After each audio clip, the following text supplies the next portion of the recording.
Hi guys, stash reveal na naman tayo. So may bago tayong dating galing kay GLK, 49 shots 2 inch Nightfall. So bago, katulad ata to ng battle eh.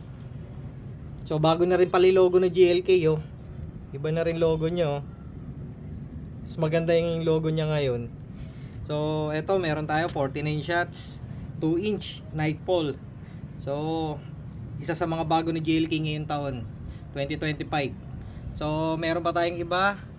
So ito, meron tayong 168 shots yung Blazing Thunder. Bago rin to ni GLK. So large caliber.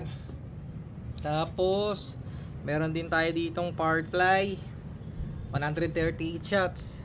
Itong isang Blazing 168.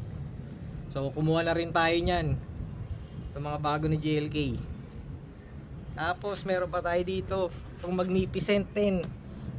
Mga bagong fountain to. Kakaiba na nga yung mga fountain ngayon. May mga kasama ng aerials.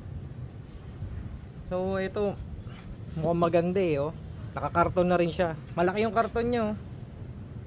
Tapos Dreamcatcher, bago rin ni GLK, 100 shots, small caliber. Katulad din to ng Lightning Thunder. Hindi ko lang sure kung ano mas maganda sa dalawa, pero testing ko din agad to.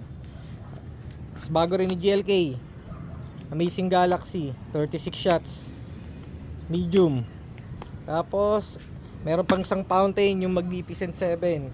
So maganda rin to, may kasamang aerials din eh.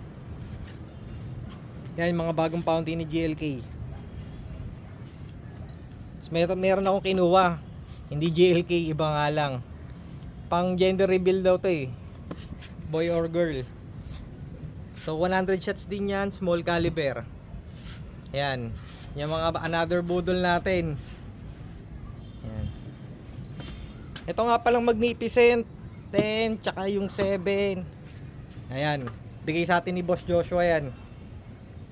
Boss, thank you Boss Joshua ng GLK, tsaka kay MS Parinas, thank you. May bago na naman akong sisindihan, another gastos. Ayan.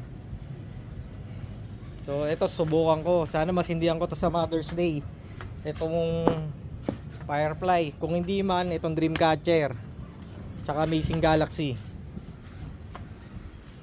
So guys, sa susunod na lang ulit. Thank you.